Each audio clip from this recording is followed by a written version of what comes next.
Hello everyone, welcome to my channel Salomi feel good vibes. ఈరోజు మనం ఒక స్నాక్ ఐటెం చేసుకోబోతున్నాము. అదేంటంటే చూడండి, అటుకులతో మనం అటుకుల మిక్చర్, అటుకుల తాలింపు చేయబోతున్నాము. దాంట్లోకి పల్లీలు, పుట్నాలు, ఈ మూడింటిని కలిపి మనం ఈరోజు మిక్చర్ చేసుకోబోతున్నాము. ఇక ప్రాసెస్లోకి వెళ్ళిపోదామా?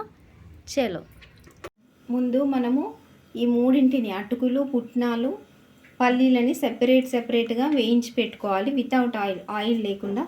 చూడండి, ఇక్కడ ప్యాన్ వేడెక్కింది, పల్లీలు వేసేస్తున్నాను. ఈ పల్లీలు దోరగా వేయించుకొని పొట్టు తీసి పెట్టుకోవాలి. ఒక 5 మినిట్స్లో ఈ పల్లీలు వేగిపోతాయి. 5 మినిట్స్ తర్వాత చూద్దాం. చూడండి, పల్లీలు బాగా వేగిపోయినాయి. వీటిని పక్కకు తీసేసుకుందాం. చల్లారిన తర్వాత వీటిని పొట్టు తీసేసుకోవాలి, పీల్ చేసుకోవాలి. ఇప్పుడు పుట్నాలు ఫ్రై చేసుకుందాం. పుట్నాలు తొందరగా ఫ్రై అయిపోతాయి, ఎక్కువ మాడకుండా ఫ్రై చేసుకోవాలి.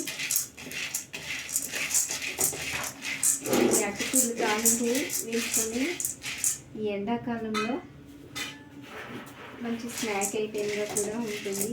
ఎక్కడికైనా బయటికి జర్నీలో కానీ ఎక్కడికైనా వెళ్ళినప్పుడు కానీ ఈజీగా క్యారీ చేయొచ్చు. కొన్ని బాక్స్లో వేసేసుకొని తినేసి వాటర్ తాగితే కడుపు నిండుగా ఉంటుంది. పుట్నాలు తొందరగా వేగిపోతాయి, మరీ మాడకుండా లైట్గా ఫ్రై చేసుకోవాలి. ఈ అటుకులు, పుట్నాలు, పల్లీలు తాలింపు వేసుకొని వాటర్ తాగితే కడుపు నిండుగా ఉంటుంది.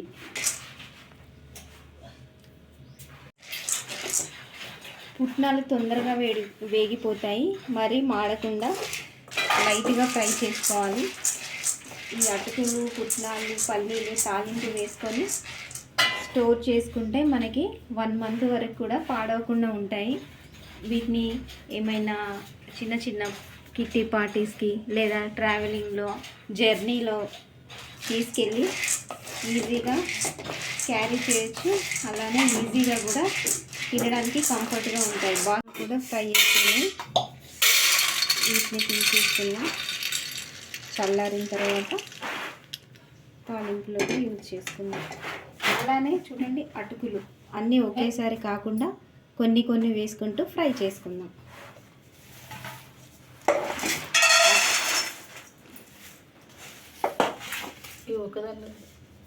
అటుకులు తొందరగా మాడిపోతాయి కాబట్టి కలుపుకుంటూ ఫ్రై చేసుకోవాలి.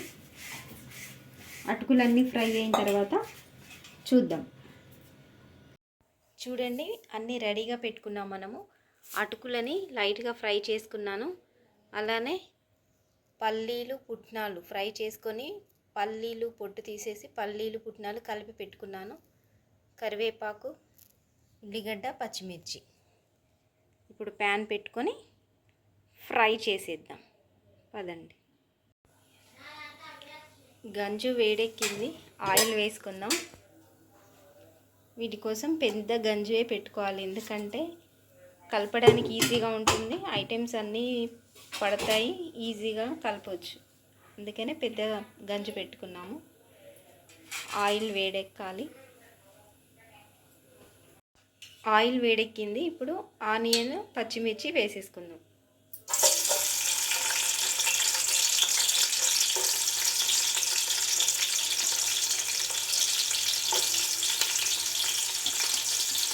సిమ్లో పెట్టుకొని ఫ్రై చేసుకోవాలి.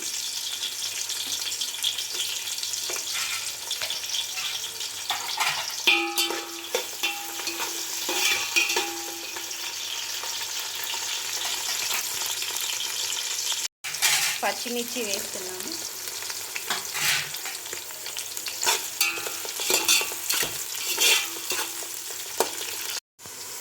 ఆనియన్ బాగా ఫ్రై అయిపోయింది. ఇప్పుడు అల్లం వెల్లుల్లి పేస్ట్ వేసుకున్నాం. తర్వాత పసుపు, కరివేపాకు, కొంచెం సాల్ట్ యాడ్ చేసుకోవాలి. చూడండి ఆనియన్ బాగా ఫ్రై అయితేనే బాగుంటుంది అన్నమాట. నెక్స్ట్ కరివేపాకు,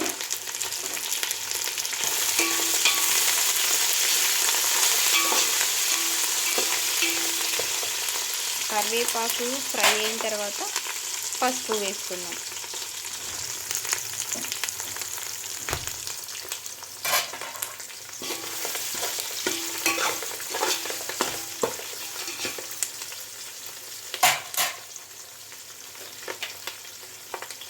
కొద్దిగా సాల్ట్,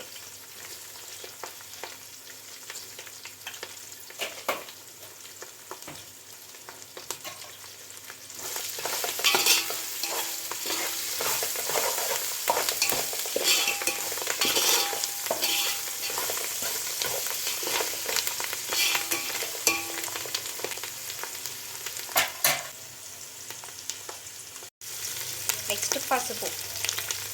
కొంచెం పసుపు ఎక్కువ వేసుకుంటేనే కలర్ఫుల్గా ఉంటుంది.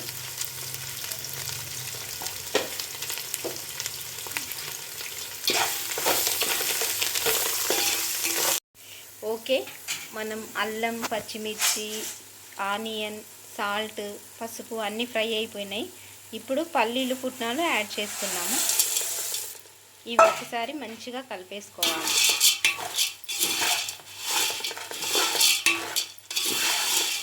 ఈ విధంగా కలుపుకున్న తర్వాత దీంట్లో అటుకులు యాడ్ చేసేసి మళ్ళీ ఒకసారి కలిపేయాలి.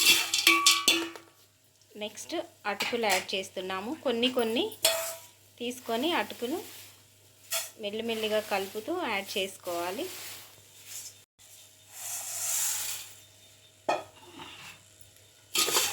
ఫస్ట్ కొన్ని వేసిన తర్వాత అవి మొత్తం మన తాలింపులో కలిసేటట్టు కలుపుకోవాలి. తర్వాత మిగిలిన అటుకులను కూడా యాడ్ చేసేద్దాం.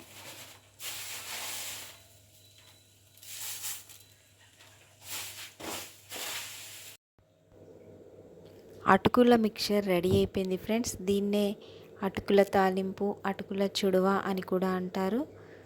ఇది ఫ్రెండ్స్ ఈరోజు వీడియో. నచ్చితే లైక్ చేయండి, షేర్ చేయండి. మీరెలా అటుకుల తాలింపు చేస్తారో కామెంట్లో చెప్పండి. అలాగే మీ సూచనలు, సలహాలు నాకు తెలియజేస్తూ ఉండండి. Thank you for watching. Bye.